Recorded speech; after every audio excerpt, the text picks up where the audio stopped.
প্রিয় চাকরি প্রত্যাশিত ভাই ও বোনেরা আসসালামু আলাইকুম। আশা করি সকলেই ভালো আছেন। সো দীর্ঘ অপেক্ষার পর আপনারা যারা সরকারি নিয়োগের জন্য অপেক্ষা করছেন তাদের জন্য নিয়ে আসছে আবার নতুন একটি সরকারি নিয়োগ বিজ্ঞপ্তি।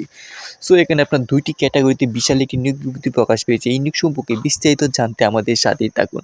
আর আপনাদের কাছে অবশ্যই একটি রিকোয়েস্ট, এখনও যারা আমাদের চ্যানেলটি সাবস্ক্রাইব করেনি অবশ্যই একটি সাবস্ক্রাইব করে দিবেন আর সাথে থাকা বেল আইকনটি বাজিয়ে দিবেন। সো আপনার নিয়োগটি শুরু হতে যাচ্ছে আপনার ১৮ নভেম্বর থেকে ১৯ নভেম্বর থেকে আপনার লাস্ট ডেট হচ্ছে আপনার ১৮ই ডিসেম্বর পর্যন্ত।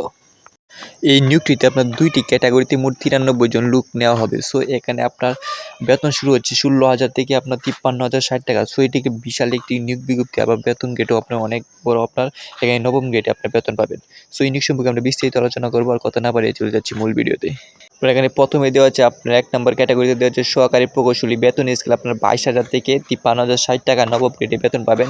এটার প্রসঙ্গ হচ্ছে আপনার ৪৪টি। শিক্ষাগত যোগ্যতা হলো কোনো স্বীকৃত বিশ্ববিদ্যালয় হতে সিভিল বা পানি সম্পদ কৌশল বিষয়ে ন্যূনতম দ্বিতীয় শ্রেণী বা সমমান সিজিপিএ সহ আপনার ৪ বছরের মেয়াদি স্নাতক বা সমমান ডিগ্রি থাকতে হবে। এরপরে ২ নম্বর দিয়ে হচ্ছে উপসহকারী প্রকৌশলী, এটার বেতন স্কেল হচ্ছে আপনার ১৬,০০০ থেকে ৩৮,৬৪০ টাকা দশম গ্রেডে বেতন পাবেন। এটার প্রসঙ্গ হচ্ছে আপনার ৪৯টি। সো আপনার ২টি পদে মিলায় আপনার ৯৩টি পদে আবেদন করতে পারবেন বা লোক নেওয়া হবে। এটা শিক্ষাগত যোগ্যতা হলো কোনো স্বীকৃত ইন্ডাস্ট্রি বা শিক্ষা প্রতিষ্ঠান হতে সিভিল ইঞ্জিনিয়ারিং বা সিভিল উড বা কনস্ট্রাকশন বা এনভায়রনমেন্ট বিষয়ে ন্যূনতম ৪ বছরের মেয়াদ ডিপ্লোমা থাকতে হবে।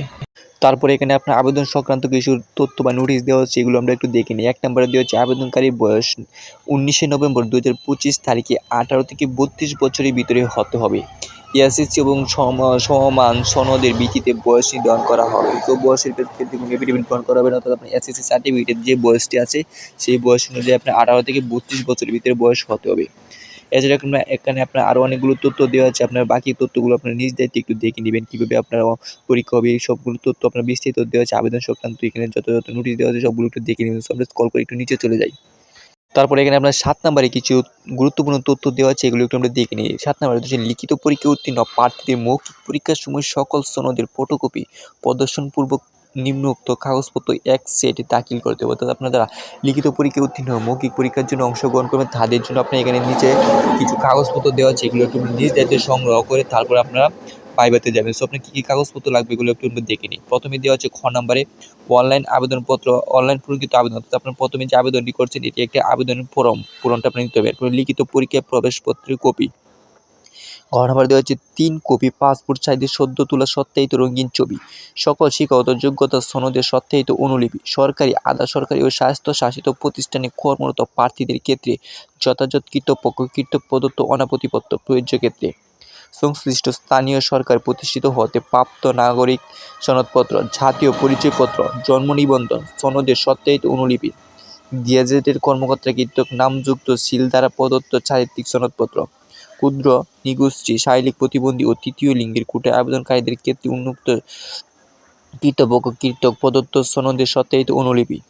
এরপর ইউ নম্বর দেওয়া যে সকল আবেদনকারী মুক্তিযোদ্ধা, শহীদ মুক্তিযোদ্ধা ও বীরাঙ্গনের সন্তান হলে প্রমাণ হিসাবে আবেদনকারীকে সংশ্লিষ্ট মুক্তিযোদ্ধা, শহীদ মুক্তিযোদ্ধা ও বীরাঙ্গনের গেজেট বা ভারতীয় তালিকা, লাল মুক্তিবার্তা নম্বর, সামরিক সনদের নম্বর ও তারিখ, বামুস সনদের নম্বর ও তারিখ উল্লেখযোগ্যপূর্বক থাকতে হবে। সংশ্লিষ্ট উপযুক্ত কর্তৃপক্ষের প্রদত্ত প্রমাণ উপস্থাপন করতে হবে। সো এখানে আপনার লিখিত পরীক্ষা এই কাগজপত্রগুলো আপনারা নিয়ে যাবেন, যেগুলো আপনাদের থাকে, যেগুলো আর কি আছে। এরপরে এখানে আমরা ৮ থেকে ১৬ নম্বর পর্যন্ত আপনার আরও কিছু তথ্য দেওয়া আছে আবেদন সংক্রান্ত। সো এইগুলো তথ্য আপনার একটু নিজ দায়িত্ব দেখে নেবেন। সো আপনার এখন দেখে নিব আবেদন কীভাবে করতে হবে এবং আবেদন ফি কত টাকা, এইগুলো একটু আমরা দেখে নিই।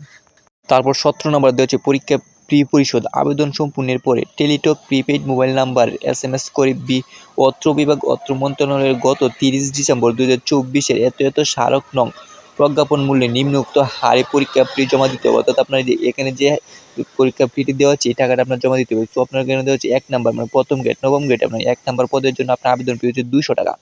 এরপর সহকারী প্রকৌশলী মানে দশম গ্রেড ২ নম্বর পদের জন্য আবেদন ফি আপনার ২০০ টাকা। সো আপনার দুইটি আবেদন করতে আপনার ২০০ টাকা খরচ হবে। এরপরে আপনার সকল গ্রেড অগ্রসর নাগরিকতা, যারা ক্ষুদ্র নিগোষ্ঠী আছে, শারীরিক প্রতিবন্ধী আছে, তৃতীয় লিঙ্গ আছে, তাদের জন্য শুধুমাত্র আপনার ৫০ টাকা দিয়ে আবেদনটি করতে পারবেন। এছাড়া আপনার বাকি সকলের ক্ষেত্রে আপনার ২০০ টাকা প্রয়োজন হবে আপনার ২টি গ্রেডের জন্যই। তারপর দেওয়া হচ্ছে অনলাইন আবেদনপত্র পূরণ ও পরীক্ষা ফি পরিশোধ সংক্রান্ত নিয়মাবলী ও শর্তাবলী।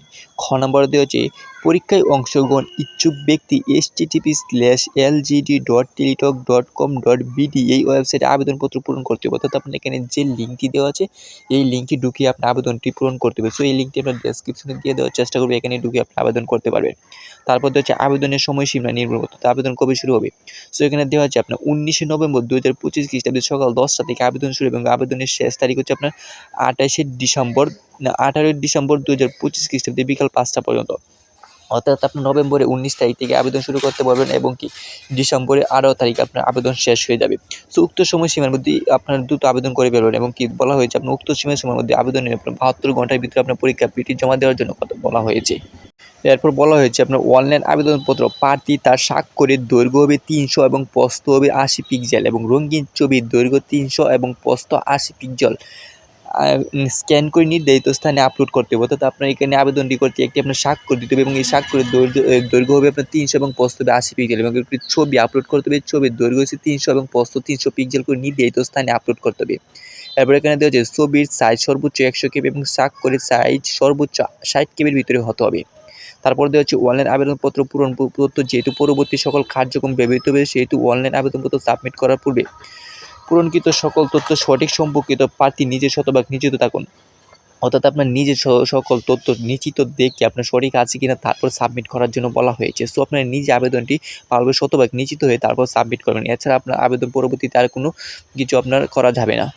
তারপর এখানে আপনার আবারও দেওয়া হয়েছে আপনার পরীক্ষা ফি সংক্রান্ত নোটিশ পরীক্ষা ফি কত টাকা জমা দিতে হবে। সো আপনার 1 থেকে 2 নং আবেদন করার জন্য আপনার 200 টাকা এবং কি এখানে একটা সার্ভিস চার্জ আছে আপনার 23 টাকা দিতে হবে। 223 টাকা সহ আপনার 223 টাকা দিতে হবে। এরপর আপনার যারা অগ্রসর ক্ষুদ্র নিগোষ্ঠী এবং প্রতিবন্ধী আছে তাদের জন্য আপনার শুধুমাত্র 50 টাকা এবং এটা সার্ভিস চার্জ 6 টাকা হচ্ছে আপনার 56 টাকা দিতে হবে।